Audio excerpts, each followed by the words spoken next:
comment est-ce que l'opérateur foncier accompagne un projet de territoire, comment il se qualifie, quelle est la capacité de maturation du dit territoire à formuler, et après il y a les questions d'échéance. Il faut parler de stratégie foncière au pluriel. Parce que notre métropole, elle est née avec la loi MAPTAM 2015. Tous les 10 ans, on artificialise l'équivalent d'une commune. Ouais.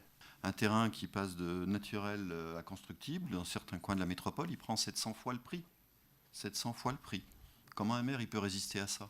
Premiers objectifs de PLUI, c'était de quantifier aujourd'hui le foncier disponible, entre guillemets, c'est-à-dire libre ou densifiable, et de mettre un territoire, à un moment donné, fini, et arrêter de dire qu'il y avait une expansion urbaine continue. Le deuxième volet, quand même, du volet foncier du PLUI, c'est de travailler plus sur le renouvellement urbain et l'évolution des tissus bâtis.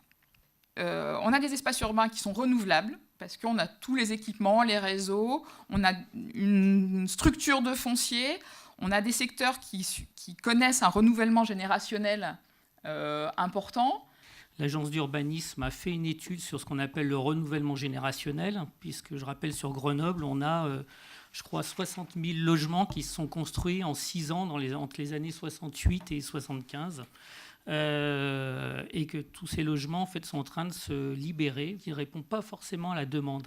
C'est qu'il y a d'un côté de la vente massive, en nombre, on va dire, de logements, mais ce n'est pas dans les critères de ce dont on rêve aujourd'hui. C'est les plans courants années 60 qui ne répondent vraiment pas à ce que veulent les jeunes ménages aujourd'hui. Les jeunes ménages. Il faut travailler sur des contextes où on est certain que le renouvellement urbain arrivera. On a un bon exemple sur la question des logements, qui est le renouvellement générationnel. On a le tram qui est passé sur les grands boulevards. Tout d'un coup, on a des secteurs qui avaient une autoroute au pied de chez eux, qui sont redevenus attractifs. Et tout d'un coup, on a vu des familles revenir. Et la ville de Grenoble, aujourd'hui, n'arrête pas de construire des écoles. Parce que ces familles qui partaient très loin, finalement, quand on leur offre des aménités proches, ils reviennent. Est-ce que vous voyez cette différence ? Est-ce qu'au-delà du recensement des logements vacants, il y a des études un petit peu fines qui se font sur quels types de logements sont récupérables et lesquels ne le sont pas? Est-ce que c'est à un coût supportable? Est-ce que ça ne l'est pas?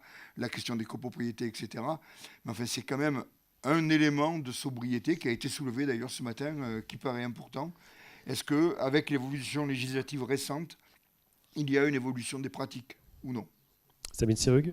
Mais effectivement, il y a un très gros écart entre les données fiscales qu'on avait à un moment donné et la réalité de ce qui est réellement le logement, parce que ça bouge aussi très vite, notamment parce qu'on expliquait sur les questions de renouvellement générationnel, de la réoccupation, de l'héritage, voilà. Pour le moment, le but, c'est pas de construire, c'est de porter, et de porter sur des durées de 10 à 20 ans. Et là, je dirais que sans le PFL, on serait absolument incapable de faire ça.